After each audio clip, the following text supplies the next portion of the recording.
Hello everyone, today we are going to learn on how you can enable your assistant menu. It's simple, simply start by opening settings. And then try finding accessibility.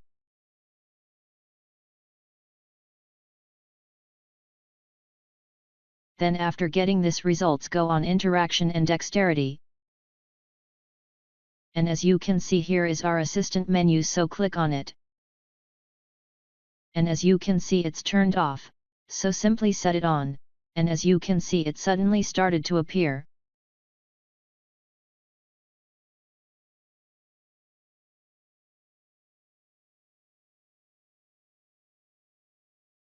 And here as you can see is where you can adjust its visibility.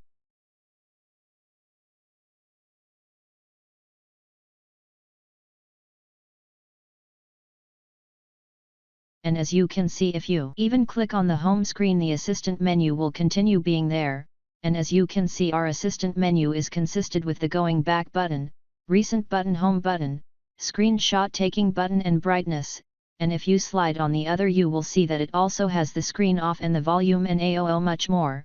So thanks for watching, and if you are new make sure you subscribe.